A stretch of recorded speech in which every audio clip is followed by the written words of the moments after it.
Marc Karavalmanana ny andro sisa omen'Andriamanitra ay dia anompoky ny malagasy.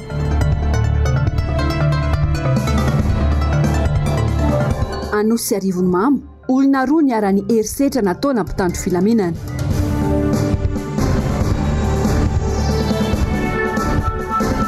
CJSOI Maurice, samba ny Madagasikara no tsy manana solotena. Alatsinainy 5 Desambra 2024 manatitra ny arabatomboky lasy tongovavy atonga soa indray atao anatin'izao fotoana ny fampahalalam-baovao izao hampanajana sy ampitiavana no manasana anao hanaraka izany hatramin'ny farany. Eo amin'ny vaovaon'ny politika ny anomboana ny fiarana amin'ity anio ity hanangana firenena vanona no tanjony antokontsika i Madagasikara mila fahasahiana sy firaisan-kina ary fanajana ny disipliny zany hoy ny filoha nasionaly ny antoko Marc Karavalmanana na dia teo azy zany orany kija dia niona sy nitafa tamin'ireo mpikatroka teo nivony antokontsika i Madagasikara atao amin'ny distrika Navaradrano io farany herinandro teo ny filoha nasionaly ny antoko ankoatra ny fampitana ireo toromarika dia ny fampizara vaovao misy eto amin'ny firenena mba tsy hatopotrano io ireo mpikatroka izy ireo. Germaine Menjanary, Mano Randriamalala. Na nirotsaka zany oram-baratra teny amin'ny faritra Alasoriny ny ariva teo dia tsy nahasakana ny filoha Marc Karavalmanana iona tamin'ireo mpitarika ny tima teny amin'ny distrika Navaradrano izany ny ariva teo. Mila manana fahasahiana isika mpitarika hoy ny filoha Marc Karavalmanana ary mila manana fahaizana mamaolana na amin'ny endriny izany na amin'ny endriny ahoana. Ny mpitarika dia tsy maintsy mampiseho modely mandrakarivo. Zay azadiny zay ary inona natao hoe mpitarika? Ny mpitarika mahay tsy mihemitra mihitsy amin'izay zavatra rehetra teneniny na mivadibadika fa tsy maintsy taterahana iny ka naorana mitsidry io na enandro danitra io na inona tsy mihemitra, never give up. Ka ianareo ireo mpitarika ireo na inona tsao mandeha eto sy roa na inona fanaratsiana aza mihemitra amin'izany nareo. Tany mafy finoana anareo ka hoy aho hoe nareo mpitarika no tena tefan'le resaka dia noho izany manana olona manana qualification mahafantatra izany fitariana zany mila malala ianareo dia mila mahay dia mila mavita. Malala, mahay, mavita. Tsy maintsy hiatrika fifidianana ny firenena ny lalam-pandrenana no mamaritra izany na dia tsikaritra ho malaina iroso amin'izany aza ny seny tsapa fa tsy maleo tena ny seny ankehitriny ho hatrany ny nambarany. Araka ny voalaza ny constitution na ny lalam-pandrenana dia isaky ny 5 taona tsy maintsy misy ny fifidianana izay filohan'ny republika ary ny ben'ny tanàna isaky ny 9 taona. Na inona lazaina efa io ny lazainy lalam-pandrenana dia tsy maintsy taterahana. Tamin'ny 7 novembre 2018 nisy ny fifidianana izay filohan'ny republika dia tamin'ny 27 novembre 2019 no nisy ny fifidianana izay ben'ny tanàna. Niona tamin'ny sadeka tamin'ny herinandro lasa dia niantso azy hoe ahoana na tonga andareo taty fantatray ozy ary mazava tsara araka ny zavatra ny fanarahana ao anatin'ireo firenena nitsapanao anatin'ny sadeka fa isika dia manana principe et ligne directrice de la SADC régissant les élections démocratiques. Ty izy ty boky ty ny mena zany hoe ty zany le protocole zay tsy maintsy arahana rehefa manao fifidianana ho filohan'ny republika na fifidianana izay ho atao parlementaire ny membre SADC. Ty zany natao hoe protocole ny SADC misy 8 amin'ity izy. Voalohany dia ty zany zao ny voalohany, faharoa fampianarana, fahatelo fitsarana, faefatra fandripahalemana, fahadimy fampandrosoana ary ny fahenina ny fiaraha-miasa amin'ny vehivavy hoe tokony tsy ho latsaka ny 300 isan-jato ny mpandray anjara ao amin'ny firenena anankiray. 300 isan-jato ny salanisa ny vehivavy tokony handray anjara. Misy ara fa mihoatra betsaka ary fahafito dia tsy maintsy jerevana ny zon'ny olombelona, fiarovana ny zon'ny olombelona sy momba azy. Fahavalo farany zay tena zavatra lehibe dia tena zavatra lehibe fampiarana ny demokrasia. Dia ozy izy eno tsara efa namboarina ve ny karatry mpifidy sy ny lisym-pifidianana mba ampidirana sary vaovao tamintsika zay a. Zany hoe misy sary zany a any amin'le karatry mpifidy iny misy sary iny ohatra kara-panondro. Dia koa iny sary iny a tokony hipetraka koa any amin'ny listy mpifidy eny amin'le bureau-tany reny amin'ireny listy mpifidy reny. Tokony isy zany zay tsy sarotra ozy manao an'izany satria dia hitanay a tamin'ny fantsiana zay natao tamin'ity boky ity. Dia koa izy laza hoe efa nisy nanangana fitsarana manokana ve ino tsara efa nanangana fitsarana manokana ve a ny fitondram-panjakana momba ny fifidianana. Tsara be fantaniana ho an'tany azy fa na iza milaza hoe a anao ny fifidianana io ka tsy ekeniny sadeka na tsy ekeniny dia milaza aminareo zay a fa tsy ho crédible. Eniko tsara mantsy ny tenin'le rangahy anankiray zay hoe inona moa ny tokony ilahtsika zay sadeka sy vondrana hafa any o rangahy ty kaganao navita tena hatramin'izay 7 isanjato ny vola ampiasaina eto Madagasikara ny fanaovan-dalana ny fampianarana ny ankizy ny fampandehanana raharam-panjakana avy any amin'ireo zay rehefa subsidiaria tsy maintsy arahany io. Ka mihinona raha tamin'ny voalohany dia milaza hoe zay tsy hiditra ao anatin'ny sadeka tsika efa nihiditra zany napiditra azy tao noho izany zany haiko tsara mihitsy fa teny zay le hoe mahalala dia mahay mavita. Mila samijoro isika mba ho tombotsoa ny vahoaka malagasy ho hiatrany ny mpitarika ny antokotimy. Mazava ny tariketra dia ny anangana firenena vanona mila mirahina ihany koa anefa ny rehetra ary manaja ny fepetrana ny discipline de parti. Mijaly ny vahoaka ankehitriny ho hiatrany ny fanazavany. Izy ihany no misy olona manao ny ataony eo. Ny sasany ery migadra lefa ry Maputo le ry amin'ny tany mora zany a. Nareo ty manota tsy zay tsy manota ary tsy maty manota mihitsy le olona manota amin'ny assemblée eo lozy. Mipanatanteraka miantoka ny directeur général lasa migadra tsy fidiny ery nefa nareo samy manota ao daholo. Aza verina tso zay hoe manota zany fa tena tsy mety zatsy d'accord amin'izany. Ny olona mpitarika tokony tsy laza fotsy ankataona fa de zao misy fa de zao sitrapon'Andriamanitra. Tsy sitrapon'Andriamanitra raha fa ianao ny tsy tanao. Za tsy mba manaiky amin'ireny le hoe efa nanao zazo atao antsika fa tsy mirehitra ny jiro o rangahy ty ao anatin'ray andro misy impiry tapaka ny jiro ireo olon'ireo nefa miaina amin'ny jiro. Nitaraina dao le mpanao asa tanana kely madinika ny lehibe moa tsy ferana fa ny tena loza koa dia misy ain'olona fohy mihitsy amin'ilay fatapahan-jiro. Ny zavatra rehetra atao amin'ny sonitra daholo kanefa dia tena mbola misy ihany manararoatra an'izany. Tsy taitra koa izany ambony ihany na ho hitokana ny jiro isan'andro mandavoataona arany eo raha tsy misy maintenance io raha tsy misy olona mahay azy io na ho gadrainao daholo raha mampiasa rehetrarehetra eo tsy an'lizy. Ianao mpitarika ny tokony mahalala aloha. Tamin'ny andro tolorantsika 2002 hatramin'ny 2009 nilazany areo raha nainano zany hoe délestage mo taina inonareo hoe nisy délestage taina isan'izany hoe fatapahan-jiro maro zany tsy nisy an'izany. Raha ohatra ka misy fanamboara dia milaza meloha zany délestage zany satria nahoana naka olona mahay tsika ty ataondrala troany eo daholo ny vola efa aveo leo ihany nygadrainy. Tena lavo tanteraka ny vahoaka malagasy tsy mandohalika tsony fa lavo. Inona natao hoe lavo amin'ny tany. Mila fanarenana mila fanamboarana ary mila everina ingana mihitsy famomezana hery azy. Ny hafa lazaiko anareo hoe zay mbola andro sisa iainako men'Andriamanitra any poko amin'ny firenena zany vahoaka malagasy zany.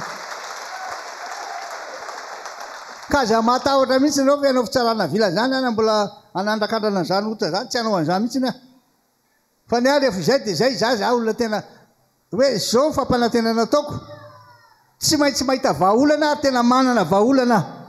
Solo tena mpitarika isaky ny komina no tonga niaona tamin'ny Filomary Karavalomanana tetsy amin'ny akona alasorandroany reto. Mila miasa isika miasa mafy ary miasa tsara mba ho tombotsoa ny vahoaka malagasy.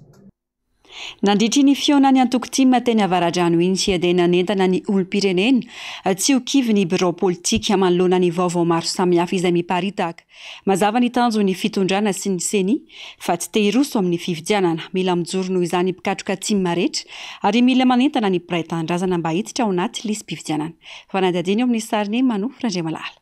Fifampizarana vaovao, fanomezana toromarika, io no votoatiny ny fionana teo amin'ny mpitarika ny antoko-tima iny anivon'ny komina ao anatin'ny distrikana Avaradrano sy ny filoha Marika Ravalomanana ary ny birao politika no mafisy ny solombavam-bahoaka Jerina Andriambolaina nandritra ity fionana ity fa nivoaka ny efitrano ny solombavam-bahoaka tima nandritra ny fandaniana ny tetibola mpanjakana faranteo tazana sahady mantsy ny atsirambiny atao amin'ny hoavin'ny firenena sy ny vahoaka malagasy hoy ny fanazavana ary anisan'izany ny vola zay entina hiatrehana fifidianana satria miatrika fifidianana antsika amin'ny herintaona dia rehefa nanontaniana ireo talena ministra dia nilaza fa efa misy io ao anaty tetibolam-panjakana zay nitenenina namana teo hoe 45 milliards d'ariary kanefa raha ny fifidianana ho atrehantsika raha hoe fifidianana be ny tanàna na fifidianana filoham-pirenena izay andeha amin'ny herintaona daholo zay amin'ny 2023 dia tsy ho ampy izay vola izay ary dia izay nefa tapaka tao ary rehefa nilanino tetibolam-panjakana io na dia nasiana fanitsiana tao amin'ny asam-bomera na dia nasiana fanovana dia nolanin'ireo député maro anisa manaraka amin'ny fitondrana lanina tsisy fanitsiana tsisy fanovana fa dia tamin'ny endriny izay namola volany gouvernement azy tamin'izany zay dia nanapa-kevitra hoe alohantsika mivoaka fa tsy te ho tompona andraikitra amin'ny zavatra tsy mety eto amin'ny tany sy ny firenena ny solombavam-bahoaka tiako Madagasikara dia nivoaka ny trano nanaovana fivoriana izahay ohatr'izay foana ny fomba atao amin'io anteny merim-pirenena io ninona zava-misy dia tsy tokony ahakivy ny mpikatroka indrindra fa ny vahoaka malagasy ny vaovao maro mikasika ny fifidianana io mazava ny tanjon'izao fitondrana izao hoy ny birao politika tima fa tsy te hiroso amin'ny fifidianana ny fanjakana saingy ny fahakivin'ny malagasy amin'izany indrindra no tanjon'izy ireo ny tanjon'ireo dia tsy ahafahanareo misoratra anatin'io izy mpifidianana zay ka ataony daholo ty fihetsika ngetratra ty ahafahanambao kivy ianareo dia tsy misoratra anatin'izy mpifidianana ka zany teniko aminareo aza kivy ianareo aza manaiky tadiavo marina ary misoratra anatin'izy mpifidianana nareo entany ny olona ho any amin'ny fokotany rehefa tonga eo izy ka tsy rara iny dia makany amin'ny fokotany mihitsy nareo tona ny olona manana kara-panondrona dia misoratra anatin'izy fifidianana zay any vahaolana zay ny tanontsika dia zao tsika tsy mbola mijery le hoe fifidianana osika ange io fifidianana tsy ety ange io fifidianana fianao labato ange io tsia fa mamaiky atsika zao dia ny fisoratana anarana anatin'ny lisy fifidianana zay sa tsy zay mamaiky atsika zay ka aza memitra ianareo mba hisoratra anarana fifidianana ray anankiray zay za dia milaza aminareo fa ty fanjakana ty dia fanjakana tsy matotra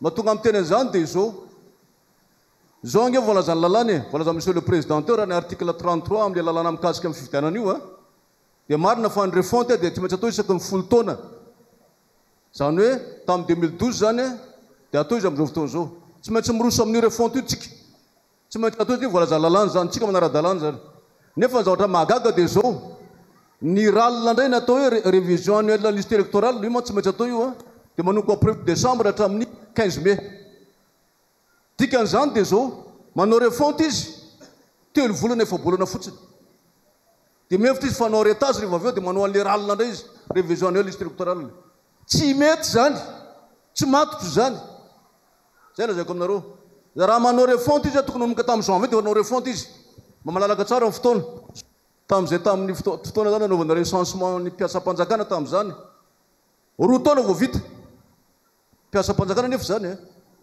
ity manao refonte ianao dia davinao atao vita efa-bolana nefa ny fitaovana tsy misy ny vola tsy ampy tsy matotra ny fanomanana an'le izy matoa ny olona menomenina dia mazavabe zany fa tsy matotro zany nisy moa ny fametrahana fanontaniana izay nataon'ireo olon-tsotra sy ny mpikatroka rehetra tonga niatrika ity fotoana ity namaly ireo fanontaniana ireo avy hatrany ny filoha Marika Ravalomanana izay narahana toromarika ho an'ny rehetra hatramin'izao ambola tsy tomomba anatrandry ny fomba fanaovana an'ireo fonta ataony seni betsaka no mitaraina fa tsy mizotra araka ny tokony ho izy ny fampidirana ny anaran'ny olom-pirenena feno taona ka mananjo ifidy voalaza mihitsy aza fa tonga hatrany amin'ny fanaovana PO ho an'ny sonian'ny mpivady ao an-tokantrano izany fanampanazavana.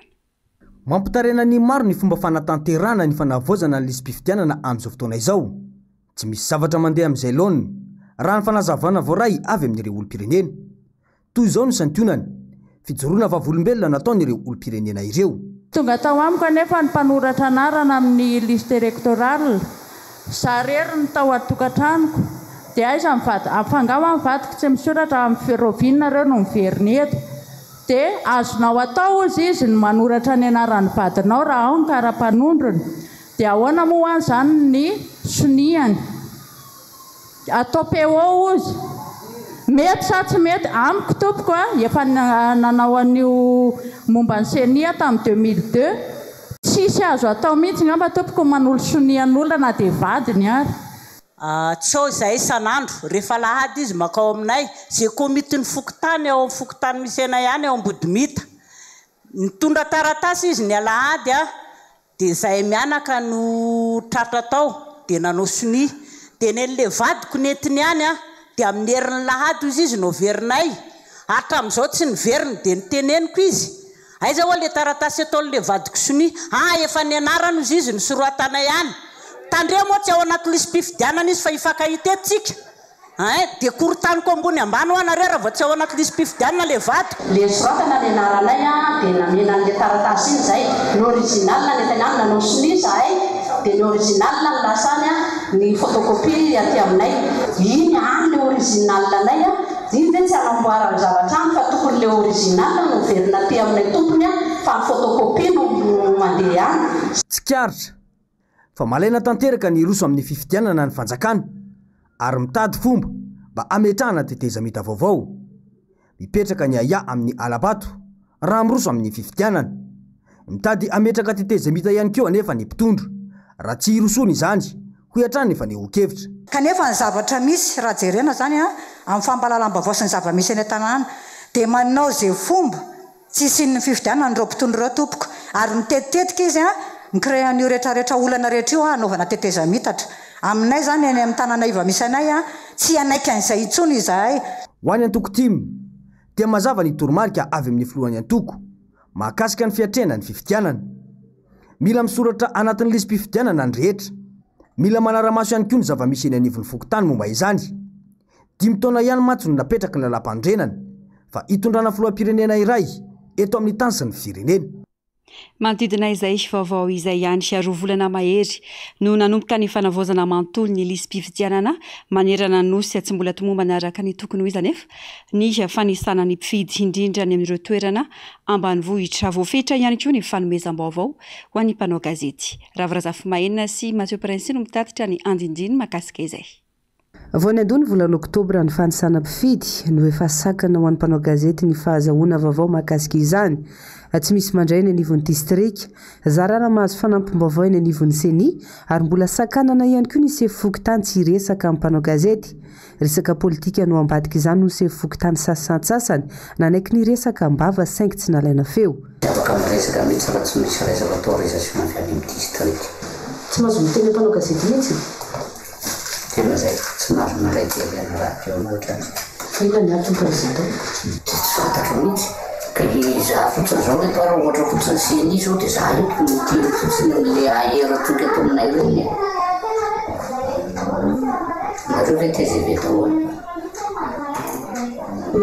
Sa tsy madaholo nareo sa azo fenina daholo? Inona ny zavatra fenina? Inona tsy mbola tomomba anaraka ny tokony ho izy? Misy koa ireo olom-boafidy no mampiasa fahefana ka manoratra ireo tsy ampitaona ao anaty lisitra na koa manao kara-panondro vaobe sy kopy vaobe tsy araka ny tokony ho izy. Ny fitaovana nampana teny antsiny raha teo vitsy no mampiasa izany toy ny tableta. Ny olom-pirenena indray betsaka ny mpanisa mpifidy sy hita mitety trano akory. Mbola tsy voasoratra anaty lisym-pifidianana ka izay ny bobo mpiasaka dia ohatran'ny mbola tsy dia nisy nandalo teny aminay. Tena raha ny azoko atao aloha dia aleoko mianja anazy tonga fa mbola fotoana lany koa le andehanako any fokotany nefa antsena tsisy izay tsy afaka mivarotra. Tsy mbola tonga ka. Zara raha ny 500 isanjato ny fanisana no vita ny fokotany sasantsasany. misy fampandrosoana vanina eto Madagasikara hoy ny mpanao politika sy ny mpamakafaka politika tao anatin'ny fandarana miara-manonja androany tsy manana finiavana eo amin'ny sary sy rindran-tsariny Mathieu Princy. Tsy misy dikany amin'izy ireo mihitsy izany fa ny sehoseho fampisehoana sy ny filana sitraka amin'ny vahoaka amin'ny fampanantenana pokaty lavana iazakazahany. Porofon'izany tamin'ny fandalovan'ny ilay lalàna momba ny rafim-pampianarana teny amin'ny antenimieram-pirenena ny herinandro lasa teo. Solombavamboaka 20 amin'ny 50 no mba nanatrika ka ny 13 amin'ireo no nandany izany. Nanao ezaka be kosa nefa ary tonga maro rehefa anokana vato fototry ny lalambe mikodana teny Talata volonondry. Maneho izany fa fototry ny fiainam-pirenena sy ny hoavin'ny taranaka mihitsy no tsy misy lanjany amin'izy ireo. Fa inona ny azakazahany reto solombavambahoaka reto makeny Talata ny volonondry ary solombavamboaka avy any amin'ny faritany hafa miazakazaka mafy mihitsy.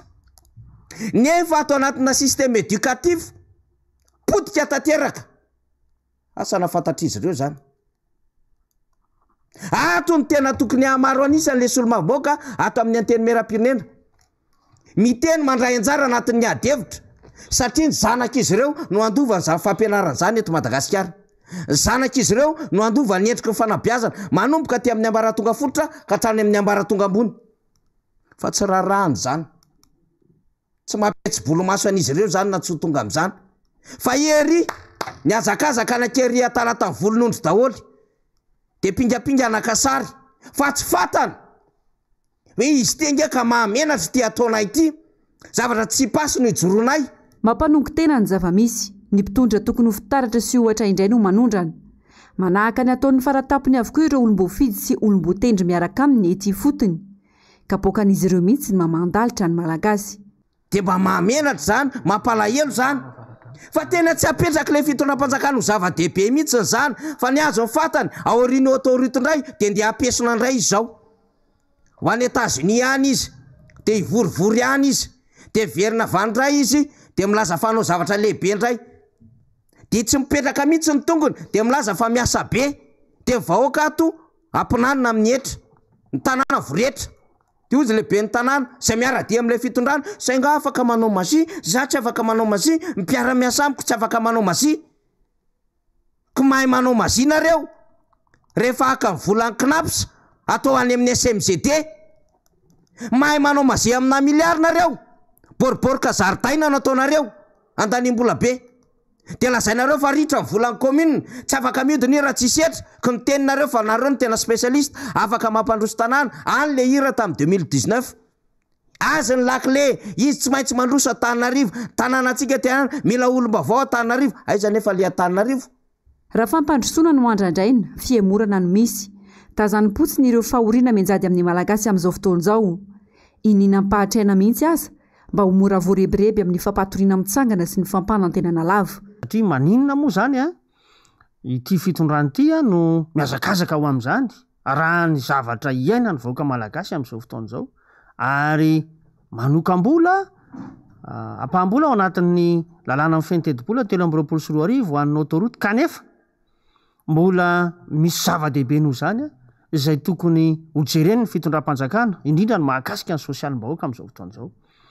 Toa niny tsy jeren'ny fitondram-panjakana ny tena maharary ny olona fa ny amin'ny atao hoe seho ivelany na aitraitra no mamaky azy ary ny zavatra hitantsika tao anatin'ny andro vitsivitsy zay dia toy ny fisehosehoana ivelany fotsiny ihany no ataon'izao fitondram-panjakana zao fa le tena maharary ny olona dia moditsita. Raha tsy tenitsika miazakazaka amin'izao fotoan'izao tompoko ny atao hoe tsy fahampitsakafo any atsimo any. Inona ny andraikitra raisin'ny fitondram-panjakana amin'ny lafiny tsy fandriam-pahalema. Ankoatra ireo voalaza rehetra ireo ny resaka momba ny fampiteny orinasa Jirama sy ny tolotra omen'ny mpanjifa ny fandarana androany. Misy ny vahaolana momba ny Jirama fa ny fanjakana mihitsy no tsy manana finiavana ama izany. Unambarana tokotrokafo androany raha ny resaka tamin'ny mpanao gazety izy ireo manoloana ny fanapotehana ity orinasa mpanjakana ity. Nanao ny fanadihadiana Zavandria Mahefy eo amin'ny sary sy rindran-tsary ny Andry Rakotomalaly. Ny tsy fampian'ny solika ampiasain'ny Jirama no tena fototry ny olana hatramin'izay ka hatramin'izao hony antoko politika otrikafo. Mbola mividy solika amin'ireo kompani solika avy any ivelany ny fanjakana amin'ny fampidonana ny orinasa Jirama. mividy lafo anefa mivarotra mora aka tsy mahagaga raha misedra fantiantoka sy mibabitrosa tahaka izao foana. Tsy manana finiavana ny ampiasa ny vokatra misy eto amintsika ny fanjakana toy ny fampiasana ny tsimororo sy ny Madagasikara wall ho ny fanazavana. Fantatra ngefa ny orinasa Jovena no mpampiditra menaka mavesatra na fiolon'oditra avy any ivelany eto amintsika eto. Ireo indray no manome ny orinasa Jirama dia mipetraka zany ny anay ny aya hoe satria ve misy totsika hoe tombotsoa ny orinasa Jovena voakitikitika ao anatin'ny fampiasana n'ilay vokatra Madagasikara wall dia inina tsy ampiasaina mihitsy na blokena ilay vokatra tsy ho ampiasaina. Zay zany ny faharoa fantatra ihany koa fa ny orinasa Jovena no isany amin'ireo kompania anankiefatra ireo tena manana trosa goavana be eo anivon'ny orinasa Jirama. Ny zavatra resahan'ny mpitantana nefa na ny tompony ny orinasa dia mazava be rehefa tsy voalohanareo ilay vola dia ataovy parana action ny orinasa Jovena ao anatin'ny Jirama. Lasa mipetraka zany ny anay ny ayavy sao dia sanatria ary izy ity finiavana mihitsy amin'ny tena ny orinasa Jirama mba ahafahana mivarotra azy amin'ny vidiny mora. Amin'izay misy vahiny efa mitady fotsiny ny orinasa Jirama dia lasa privatisation vita ho azy. Ilay izy amin'izany no heverinay hoe tena fototra ilay olana fa tsy hoe nahogadraina daholo ary ireo ilay directeur efatra amby 30 ao anatin'ny orinasa Jirama heverinay hoe tsy zany ny tena vahaolana. Taorian'ny fanonganam-panjakana nisy tamin'ny taona 2024 no nanomboka tsy tafarina intsony ny orinasa Jirama vokatry ny tsy fahaiza amin'ny tantana izao fitondrana izao ho ihany ny fanazavana. Orinasa Jirama io azadina an'izay tsy mahafantatra tany amin'ny taona 4 sy 4 tany io 10 sy 4 sy 4 mba positif ny bilan io fa nanomboka teo zany hoe niteteza mitana ka ty vokatry ren'ilay populisme natao reny hoe na ena zao isanjato ny facture ny Jirama zay tsy ampiheverana akory tsy manontany ny tena hoe hevitra sy vahaolana avy amin'ilay teknisian ilay orinasa fa zay ilay toko hoe vokatry ny populisme fotsiny dia natao ilay izy. Mandraky ty tsika ny androany io iainantsika io ilay olany bilan mazava tsara zany fa tsika tsy mieritreritra hoe miarina mamela an'izy asizy afaka verifiena tsara zany zavatra resahany zany. Nanamafy ny antokotrikafa androany fa tokony toy ary tsy mijanona treo ny fanadihadiana natao tamin'ireo tompona andraikitra isa-tsokajiny eo anivon'ny orinasa Jirama. Akoatra ireo tale maromaro natao fanadihadiana teny amin'ny paka dia tokony hanokafana fanadihadiana ihany koa ny ministry ny angovo sy ny akoranafo izay tompona andraikitra voalohany eo anivon'ity orinasa ity ho ny fanazavana. Vaovao ny trangam-piarahamonina raim-pianakaviana iray sy tovolahy iray atao amin'ny tanàna antsoina hoe Anosy Arivonimamo no niara-ny eriseratra tamin'ny fomba feno abibina nataona miaramila iray sy quartier mobile iray ny herinandro lasa teo marary mafy ary tsabonany amin'ny hopitaly io raim-pianakaviana io ankehitriny. Nitondra takaitra kosa ilay tovolahy manao antso amin'ny tompona andraikitra hijery akaiky ny zava-misy ny mponina any an-toerana hatramin'izao mantsy dia mbola mandrahona ireo mponina ireo nahavandoza ireo raha ny fanazavana. Tati-pavao ny zavandria mahifa sy Andry Rakotomalala. Miaramila iray sy quartier mobile iray no mampiorohoro sy nanao erisetra tamina mponina atao amin'ny tanàna kely iray antsoina hoe Anosy ao amin'ny distrika Arivomamo. Razoina ny tantara raim-pianakaviana tamina tokantrano iray ateo an-toerana no naniraka ankizy tao an-tranony andeha an-tsena niaraka tamin'ny bisikileta teny amin'ny tanàna iray tsy lavitra teo.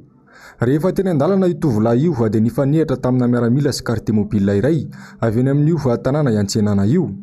Tsy nisy fanazavana fa avy hatrany dia nopotehany reto farany ny bisikileta ary notaritin'izy ireo niverina teny amin'ilay tanàna antsoina hoe Anosy tovolahy io. Nahita izany noho ny avy eo ilay tompona bisikileta nampaniraka ity tovolahy ity ka nangataka fanazavana saingy mpavararaka sy daroka no setrin'izany. Nanomboka teo ny fampijaliana sy ny fanandevozana nataon'ilay miaramila sy quartier mobile n'izy mianaka ireo. Dia nasiany nijanona dia sady niteny ratsy be izy dia fantatra lahy hoe nasamborana ny lahy dia tsy fantako a. Dia andao aloha eny Anosy ozy dia tonga tetsy ampita varatra ny rano tetsy dia momoany toka ny forceny miheny toka tapany. Dia ny nariny le rivotra bisikileta dia tsy very dia nitotony tamin'ny vodibasany izay le bisikileta dia teritra izay le dada Ivlody. Dia ahoana le bisikileta ozy potika dia tsy inona ny dira lao sady teny ratsy be araky ny tanàna le maramila sy le kartomabila. Dia nidaroany teo moa dada Ivlody. Dia avy an'izay mandady lahy ozy mantsy anahy dia nandady dia sady midaroka le kartomabila sy le maramila. Dia sazinina nandeha nandady eraky ny tanàna dia nasinina mely totondro tamin'ny vato dia naolany teo an-tongo davaranga le misy Bernard ny tanako dia folaka. Dia miforceny any sambotra alika velona. Dia miforceny indray any hitsofoka anakao ambala anombon'olona dia le maramila mamely kody tety anahy moa le kartomabila nidaroka kobayana tamin'ny ovan'andro. dia nysaziny a nandeha nidina nakaty dia naisy datoreny hoe forseny andovola roa alina sy ray hetsy zao natao faratenina ataony hoe andefa alefaso ny fitoriana ilay sa vavonina anaraka fa ilay sa maty izy raha miteny an'izay raha vitory anay ilay dia ilay sa maty taloha zay vao mety higadra ho zany nataony vokatry ny ratra sy nidaroka nahazo ilay raim-pianakaviana torana tsy nihatsiaro tena ny tena nisarim-bolany amin'ny hopitaly io raim-pianakaviana io hatramin'ny androany naka ny bisetako dia tonga la carte mobile dia izy ianao izy le mahana vily dia zaho afoko tanandra mavelona no netanosy dia atao zay miheritomana sy le tsoanarivo za aloha hiala dia aho ny ala atao dia natao dia namela zay le itofy le carte mobile namela dia atao dia namery sy le raha chef dia nikisaka dia nahazo teo an-tramin'ny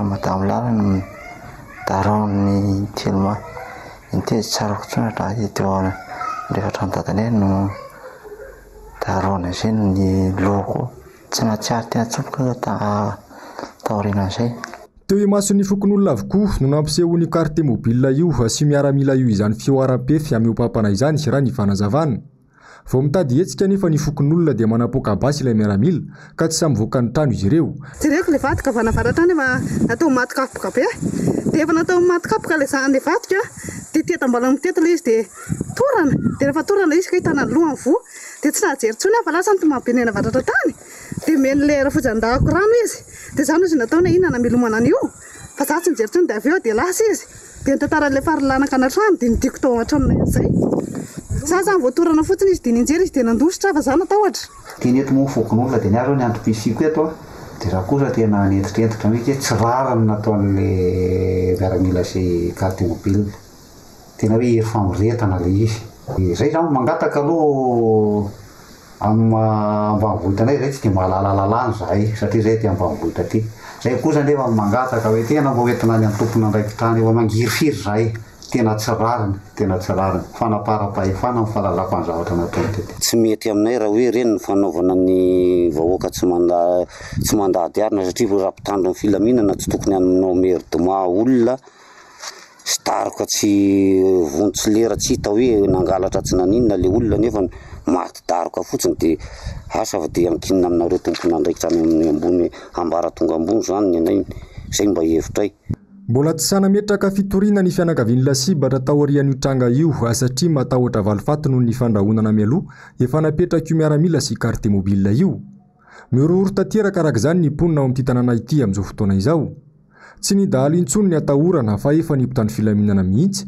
izay lazaina fa natao hiaro ny vahoaka sy ny fananany saika tapitra potika avokoa ny lalana rehetra eto Antananarivo renivohitra amin'izao tsy misy mihitsy ny fikojakojana fa tsy antoka maro sy fitohanana lava reny no ateraka izany resaka miray sy mano Randriamalala tsy lalana any ambanivohitra akory ity hitantsika amin'ny sary ity eto Antananarivo renivohitra ity eto tsara lalàna potika tanteraka toy izao ny lalana mandrevo ny fotaka akoatra ny fitohanana lava reny aterany fa ty antoka ihany koa ny mpampiasany lalana ny lalana dia ratsy caméra nefa apetraka iaiza zany ny tanàna n'Antananarivo ambolo vary angamba rehefa kelikely dia afafy eo amin'izay tsy lafo ny vary dia ihany mamboly dia ihany mihinana tena be fa tiapika teraka io faratsiany lalana io satria teraka embouteillage aloha ray voalohany fahasombany fiara koa anatin'izay dia lasa mpivarotra piesy ny mahazo tombo fa tsisy tombony ho anay mihitsy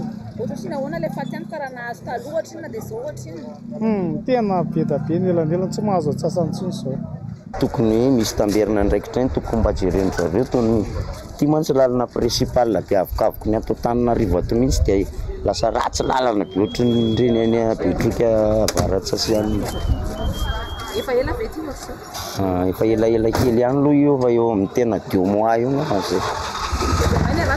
zay ratsy be satria misy be da be satria ny olona tsy dia makaty amin'le fotaka sy le ohatr'izay mameno ny arabe toy izao ihany koa ny fako mahatsiaro miady rery ny mponina ny etra aloha ary miakatra trany saingy toa tsy misy tamberina ndraikitra tsy isiako mihitsy le etra zao ny zavatra hita moa ve dia isiako le izy Ny olona malaina mihitsy mandoa hetra amin'izao tena betsaka raha tena atao ny fizahana tena marony tsy mandoa raha mifahitako azy. Tena sofera mihitsy ary mijanona amin'le sisin-dalana raha voatara 10 minitra kely ianao amin'le rodatera dia efa alay sary mandoa 120 000 ariary nefa zao ny lalana angalany hetra izy park isako mandeha fa zany tena miteny amin'ny be ny tanàna mihitsy hoe vidana vary dia afafy eo rangahy dia izay mety. Toy izao ve ny renivohitra manampitrotraka ihany koa mantsy eto ny fahatapahan-jiro lavareny sy ny rano mety fandriam-pahalemana akoatra izay faratsy ny lalana sy ny fivangongoany fako izay. Eo amin'izay vaovany sosialy izay atrany sy nampiantso mpanao gazety androany ny mponina tetsy Ambohipo tanàna nofefeny orinasa Madarela ny lalana manamorona ny lalam-by rehetra ka tsy misy lalana intsony ny mponina. Mbola Jessica Miray sy Manu Randria Malalatrany. Ity lalana mampitaraina ny mponina ety Ambohipo tanàna voafefy tanteraka toy izao eto. Lalana fivezivezena nefa ity mampifandray ny Ambohipo tanàna sy Ambohipo atsimo. Akoatrany mampifandray tanàna fotom-pivelomany ankamaroany olona eto ihany koa eto morony Kiopa, fambolena, fanasana lamba ary fitaterana amin'ny lakana. Ny lalana izay andanana ivelomana satria eto amin'ny sasalamba ny tena ivelomanay kapokanay eto nefa ny lalana dia fefy Madarela ary izay ny tena fototra lehibe indrindra satria raha fefy ny lalana dia tsisy ivelomanay ary amin'izay fotoana izay lasa ho 40 daholy ny olona eto Ambohipo tanàna satria 70% ny olona eto dia mpikarama manasa lamba ny tena hoe ivelomany tanteraka. Dia maty mihitsy ny fidiram-bola raha vao ohatra ka hoe tapena ny eo amin'io lalana io zany. Fa tokony ho izy misy pont eo dia mba tonga ny amin'ny tompona andraikitra zany le zavatra ampitainy. Eo be da be olona manjatany amin'ny arivony mivezivezy eo isanandro. Ohatran'ity lakan'ity zao amin'ny anjatany ny olona mivezivezy eo isanandro. Le fambolena mambolena mamokara nefa ny anao tapenana ny lalana nefa raha ohatra hoe raha navita an'ilay tetezana izy izay tsy sarotiny an'io fa le tetezana ny teneniny tamin'ny voalohany tsy misy nefa ny aty ny tena antom-pivelomanay dia mba ho izy izay. Ny fahaserananay zany le fitadiavanay eto sasalamban'olona daholo ny akamaroanay eto ny mpiasa mandeha amin'ny lalam-by ny mpianatra mandeha amin'io daholo dia tapenana zany io dia tsisy ny lalana zany. Izay zany ny tena problème ny edivanay mafy an'le lalana. Zahay mijaly mihitsy zay amin'ny lalana ty izy io tapenan'ny fanjakana tsisy amelomanay zanakinay izao asanay dia bako amin'izay tsisy fanampiananay tsy asiana tetezana tsy asiana ino izay sahirana mba misy bassin anasanay lamba mba zay mba milamina. Efa nandroso sosikevitra ny mpona amin'ny tokony anasiana lalana fiampitanina saingy tsy nisy nandray izany. Nisy nanapaka toy izao araka izany ny fefy ka eto ny olona no misisika. Nandeha io efa nanomboka tamin'ny Larobia ny fanampianana ny lalana tsy nanaiky ny vahoaka ary foko ny olona marobe ny tonga teo niady tamin'ny sefondry zareo Madarela. Tsisy ny anondry zareo zany fa dia tanjoka nanaovany anay hoe vao ary io dia sy mba ao hitanareo azy. Mbola vahaolana vonjy davanandro araka izany misy eto. Angatahany mponina ny ametrahana lalana ahafahana mivezivezy toy ny tetezana na vavahady. Vaovaon'ny fahasalamana ray maty 720 ireo tranga Covid-19 vaovao marina teo anelanelany 4 sy 2 Desambra lasa teo tamin'ireo fitiliana 430 sy 300 sy arivo vita 370 sy 700 ireo mbola manaraka fitsaboana eto Madagasikara amin'izao fotoana izao. Ny roa amin'ireo mampiseho tranga fahasarotana raha mitotaly hatramin'ny 13 sy 700 sy arivo ireo namony aindy hatramin'ny siny Covid-19 teto amintsika. Mitarika amin'ireo faritra be tranga indrindra na Lamanga izay misy tranga vaovao 720 410 tao Diana 7 tao Vakinankaratra 9 tao Boendy 3 avy tao Atsinanana sy Androy ray avy kosa tao Sava sy Menabe Itasy Matsatram-bony Atsimo Andrefana ary Analanjorofo. Fiara fitateram-bahoaka zotra 138 nitondra fianakaviana avy nitsangatsangana teny Ambatombiravavy no Tradoza teny Amboditsaho Malariva tokony ho tamin'ny Enora. Nivatika ambony ambany ity fiara ity zaza ho ambehivavy no tena betsaka tao anaty fiara. Nisy tamin'ireo no naratra vakiandrina tapapesy ny sisa raha tsy tena ratra firy kosa ny lehilahy. Ireny mpianakaviana ireny ho fantatra fanamony ainy rehefa tonga teny amin'ny hopitaly. Fianakaviana ihany ity nitondra fiara ity. Raha ny fitantaran'ireo niaran-doza dia maika ny mpamily anaty trano fiara any amin'ny garazy. Tsy nanaraka ny fitohanany fifamoivozana fa nandeha mafy ka izao ny afara tamin'ny loza izao. Eo amin'ny vaovaony fanatanjahantena kosa indray, tsy misy soloteny Madagasikara mandritra ny lalao Commission de la Jeunesse et des Sports de l'Océan Indien na ny CJSOI tanterahina atsy Maurice. Diso fanantenana ireo atleta malagasy tsy andriny sampeo ary tsy nahazo mpanazavana nefa ny fanjakana manoloana izany. Nzavandria Mahefa sy Andry Rakoto Malala. Tsy manana solotena mandray anjara amin'ny fionana ara-panatanjahantena sy zavakanto iraisan'ireo nosy aty amin'ny ranomasimbe indiana na ny CJSOI atao any Maurice amin'izao i Madagasikara. Tsy fantatra mazava ny tena antony ary tsy nandrinesam-peo mikasika izany ny ministeran'ny fanatanjahantena hatramin'ny androany. Ho malalady 4 Desambra 2024 ny lanonam-panokafana ity lalao ity. Tsy nanatrika izany i Madagasikara ka tsy afaka nandray anjara intsony ho ny fampitambavao avy amin'ny mpikarakara ity lalao ity na forfait ihany koa. Diso fanantenana avokoa arak'izany ireo atleta malagasy na dia efa nanomba tena fatratra nandritra ny rotaona aza. Misy tamin'izy ireo no voaterinody tany amin'ny tany niaviny raha efa niandro fampifondronana nandritra ny herinandro teto Antananarivo renivohitra.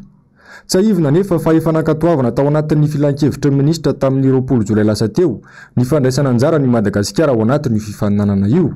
Tsara ny manamarika fa haritra enina andro ity fifaninanana ity ahitana taranja maromaro toy ny atletisme, futsal, tsipy kanety be, beach handball, lomano, atotondry, fibatana fonjamby, tennis ary tennis de table.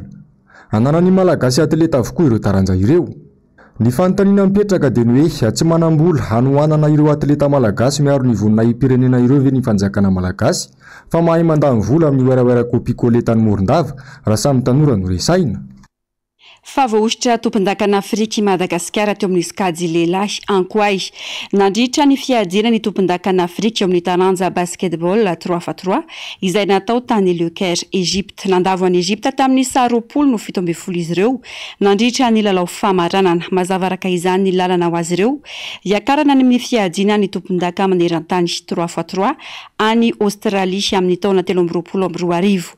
Tompon-daka lefitra kosa ny ekipa ampirenena malagasy skady vehivavy rehefa niondrika tamin'ny 20 no 20 manoloana ny Egypte tamin'ny lalao famaranana. Tafakatra ho amin'ny fiadinana amboary eran-tany atao any Israel ny taona 2024 ihany koa izy ireo. Tafiditra ho isan'ny meilleure joueuse d'Afrique iray ery manana Chine ary Andriamampiona Eli izy no meilleur joueur d'Afrique. Farany eo amin'ny maresaka iraisam-pirenena. Tsy mijanona eo amin'ny fanapitehana ireo fotodrafitrasa maro any Ukraine ny fanafian'ny Rosia ity firenena ity fa dia tonga hatrany amin'ny fanapitehana tontolo ny fampianarana any an-toerana ihany koa. Kasain'ny Rosiana hopitehana avokoa ireo boky fianarana amin'ny fiteny Ukrainiana. Okerson mialy ranombana sy Taizniana. Ny ampahatelon'ny sekoly ihany no ny fampianarana tany Kherson nandritra ny fibodonana taon'ny Rosiana tao Ukraine.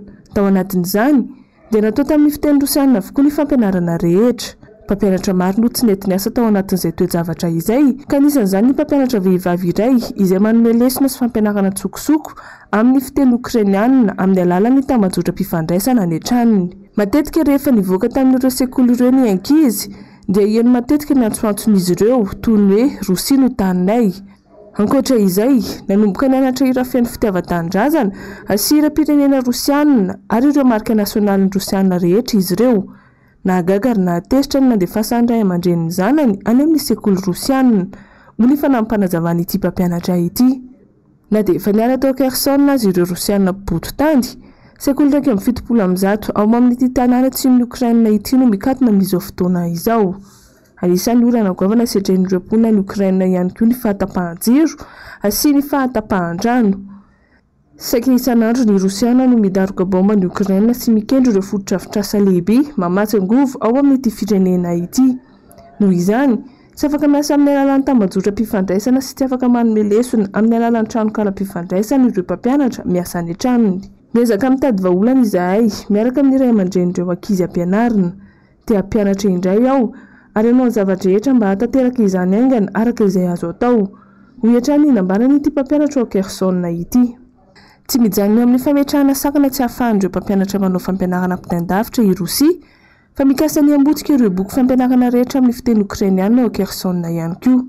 Manoloana izany dia nisafidy ny hanohitra ny zava-misy amin'ny fomba n'ity mpampianatra ity ka naka ireo boky amin'ny fiteny ukrainiana tao amin'ny sekolina ampianarany taloha ary nitahiry izany any an-tranony. Tapitra ny fampalalam-baovao mankasitraka fenonao nanaraka izany hatramin'ny farandy hoarahinao misesy aoriana izao vaovao izao ny fandarana ahoana marina Global News ary ny dinika ny horonan-tsary mitondra ny lohateny hoe joyeuse retraite kosa no hoarahinao eto amin'ny fahitalavitry ny NBS any Oalina. Ny tenako mametraka ny mandrapitafa ho amin'ny rampitso indray tomboky lasy tomboky vavy veloma tompoko.